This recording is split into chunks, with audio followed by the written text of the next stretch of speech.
Hare Krishna. Channel let's know lord Krishna में आप सभी का स्वागत है। रघुदास नाम का व्यक्ति भगवान जगन्नाथ का एक बड़ा भक्त था और वो पुरी के श्री मंदिर के सिंह द्वार के पास ही एक जगह पर रहा करता था। भगवान के साथ उसका सखा भाव वाला संबंध था, मतलब वो उन्हें अपना दोस्त मानता था।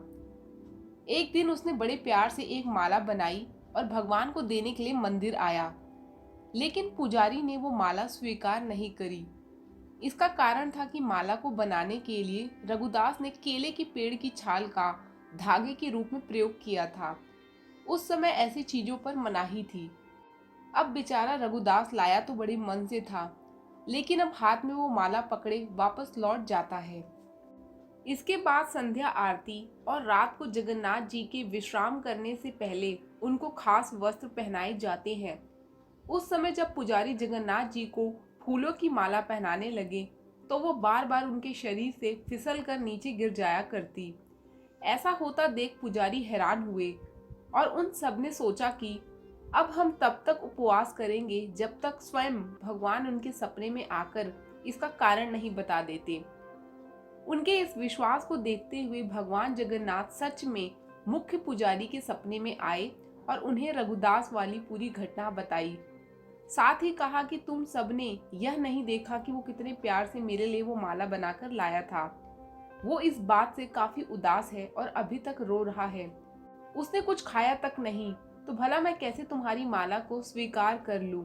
तुम्हारे कारण मेरे भक्त की इच्छा अधूरी रह गई। यह सब जानकर पुजारी को बड़ा अफसोस हुआ। वो तुरंत सपने से जाग गए और बाकी पुजारियों को इसके बारे में बताया। सब मिलकर मंदिर के बाहर रघुदास से मिलने गए और उससे अपनी गलती के लिए क्षमा मांगते हुए वो माला मांगी। पुजारी की सारी बातें सुनकर और यह जानकर कि खुद जगन्नाथ जी ने उसकी माला को मांगा है, वो बहुत खुश हो जाता है।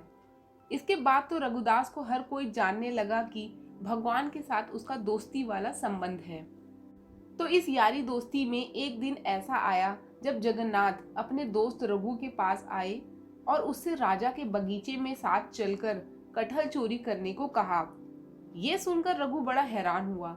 वो एक सीधा साधा लड़का था, चोरी वगैरह उसके बस की बात नहीं थी। उसने कहा, अगर आपको कटहल खाने का मन है तो मैं लेकर आऊंगा, पर इसके लिए चोरी करने की क्या जरूरत? इस पर जगन्नाथ जी ने कहा कि उन्हें ऐसा करने में बड़ा आनंद आता है। वैसे बचपन में भी कृष्ण जी के घर पर पर्याप्त मक्खन होता था, फिर भी वो दूसरों के घर जाकर मक्खन चोरी करते थे। इससे न सिर्फ उन्हें आनंद आता, बल्कि सभी ब्रजवासियों और गोपियों को भी आनंद आता था। यानी ये आनंद सिर्फ एक तरफा नहीं था, कृष्ण उसे अपने भक्तों के साथ भी बांटते थे। तो इस प्रकार भगवान चाहते थे कि रघुदास भी उसका अनुभव ले। रघुदास आखिरकार मान ही गए और दोनों राजा के बगीचे में पहुंचे।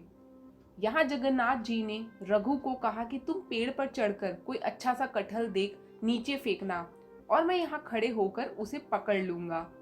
उसके बाद तुम जल्दी से नीचे आ जाना और फिर हम यहाँ से भाग जाएंगे।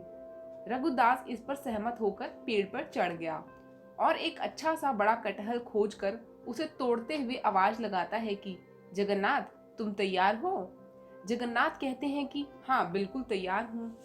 रघुदास कटहल नीचे गिराता है इस उम्मीद से कि जगन्नाथ जी उसे पकड़ लेंगे, लेकिन वो तो एकदम वहां से दौड़ पड़ते हैं और कटहल जाकर सीधे जमीन पर जोर से गिर पड़ता है।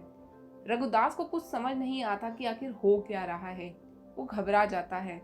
कटहल के जोर से गिरने की आवाज सुनकर बगीचे का माली तुरंत वहां दौड़ा चला आता है और रघु को पेड़ पर बैठा देखता है।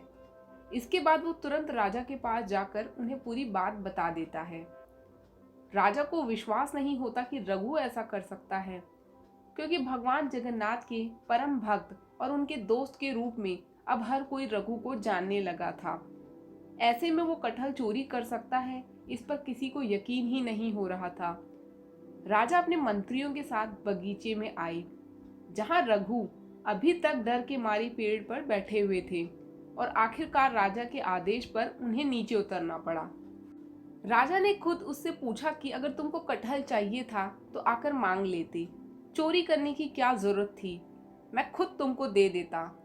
इस पर रघुदास ने पूरा वृत्तांत सुना दिया कि कैसे इसके पीछे खुद भगवान जगन्नाथ का ही हाथ है और उन्होंने ही उसे चोरी के आरोप में यहाँ फंसा दिया है। यह सुनकर वहाँ हर कोई हंस पड़ता है। कोई सोच ही नहीं सकता था कि भगवान इतनी बदमाशी वाला काम भी कर सकते हैं। तो दोस्तों, ये थी कटहल चुराने वाली पूरी कथा, जिसमें रघुदास के साथ हुए धोखे को देखकर समझ आता है कि भगवान जगन्नाथ की उसके साथ कितनी गहरी दोस्ती थी और दोस्ती में इस तरह की शरारतों का होना उसे और खास बना देता है। तो दोस्तों, अगर आपको ये वीडियो पसंद आई हो तो इसे प्लीज़ लाइक और शेयर करना ना भूलें। साथ ही channel let's know lord Krishna को भी सब्सक्राइब कर दें। धन्यवाद। हरे कृष्णा।